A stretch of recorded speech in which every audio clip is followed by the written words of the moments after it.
नमस्कार दोस्तों, स्वागत है आपका आपके अपने YouTube चैनल कष्ट हरण में।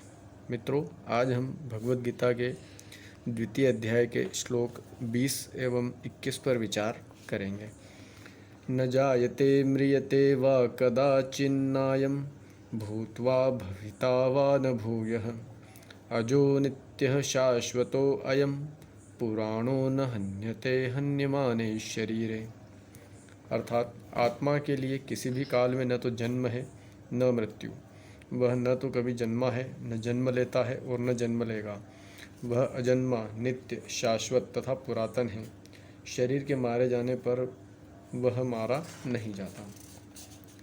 तात्पर्य: गुणात्मक दृष्टि से परमाणु परमात्मा का अणु अंश परम से अभिन्न है। वह शरीर की भांति विकारी नहीं है। कभी कभी आत्मा को स्थायी या कूटस्थ कहा जाता है। शरीर में 6 प्रकार के रूपांतर होते हैं। वह माता पिता के गर्भ से जन्म लेता है, कुछ काल तक रहता है, बढ़ता है, कुछ परिणाम उत्पन्न करता है, धीरे धीरे क्षीण होता है और अंत में समाप्त हो जाता है। किंतु आत्मा में ऐसे परिवर्तन नहीं होते। आत्मा अजन्मा है, किंतु चूंकि वह भौतिक शरीर धारण करता है, अतः शरीर जन्म लेता है। आत्मा न तो जन्म लेता है न मरता है। जिसका जन्म होता है उसकी मृत्यु भी होती है। और चूंकि आत्मा जन्म नहीं लेता, अतः उसका न तो भूत है, न वर्तमान, न या भविष्य। वह नित्य, शाश्वत तथा सनातन है, अर्थात उसके जन्म लेने का कोई इतिहास नहीं है। हम शरीर के प्रभाव में आकर आत्मा के जन्म, मरण आदि का इतिहास खोजते हैं।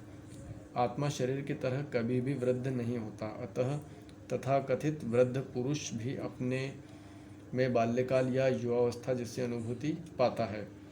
शरीर के परिवर्तनों का आत्मा पर कोई प्रभाव नहीं पड़ता। आत्मा वृक्ष या किसी अन्य भौतिक वस्तु की तरह क्षीण नहीं होता। आत्मा की कोई उपसृष्टि नहीं होती।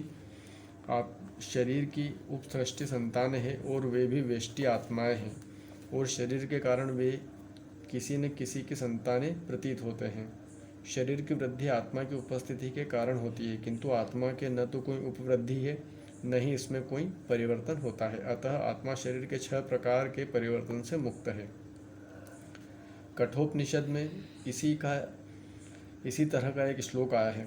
न जायते म्रियते वा विपश्चिन नायं कुतश्चिन्न बभूव कश्चित् अजो नित्यः शाश्वतो अयं पुराणो न हन्यते हन्यमाने शरीरे। इस श्लोक का अर्थ तथा तात्पर्य भगवद गीता के श्लोक जैसा ही है, किंतु इस श्लोक में एक विशिष्ट शब्द विपश्चित का प्रयोग हुआ है, जिसका अर्थ है विद्वान या ज्ञानमय।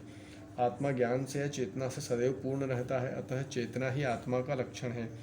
यदि कोई हृदयस्थ आत्मा को नहीं खोज पाता, तब भी वह आत्मा की उपस्थिति को चेतना की उपस्थिति से जान सकता है। कभी कभी हम बादलों या अन्य कारणों से आकाश में सूर्य को नहीं देख पाते, किंतु सूर्य का प्रकाश सदैव विद्यमान रहता है।